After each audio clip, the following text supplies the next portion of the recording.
Restaurant business নিয়ে, homemade food নিয়ে, মানুষ নিয়ে। একজন কেক সেল করতেছে, কেন সে সেল করতেছে, কেন এখানে বসবে, তাকে নিয়ে হাসাহাসি, তাকে নিয়ে সমাজে, ভাই কেন? সে হালাল ভাবে বিজনেস করতেছে, তার যেটা ভালো লাগতেছে সে সেটা করতেছে। আপনারা সম্ভব হলে ভালো লাগলে কিনবেন, না ভালো লাগলে কিনবেন না। সমালোচনার দরকারটা কি? একটা মেয়ে দাঁড়াচ্ছে, নিজের পায়ে দাঁড়ানোর চেষ্টা করতেছে, তাকে হেল্প করে।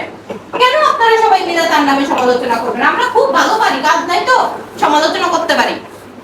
বাট যদি সম্ভব হয়, আপনি যেটা ভালো পারেন, ও কেক নিয়ে বসে, আপনি যেটা ভালো পারেন ওটা নিয়ে বসেন, ওটা নিয়ে দাঁড়ান।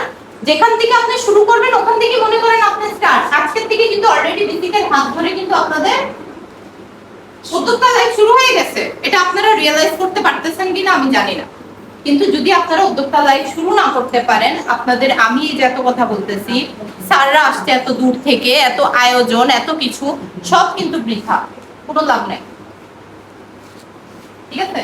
তো সুস্থ কম্পিটিশনে আসেন। এখন যেটা বলতেছিলাম, কেএফসি এবং ম্যাকডোনাল্ডস দুইজনের সাথে খুব ভালো বন্ধুত্ব, কিন্তু কেউ কারোর সাথে তাদের সিক্রেট রেসিপি শেয়ার করবে না, কোনোদিনও না। দুনিয়া উল্টে গেলেও করবে না।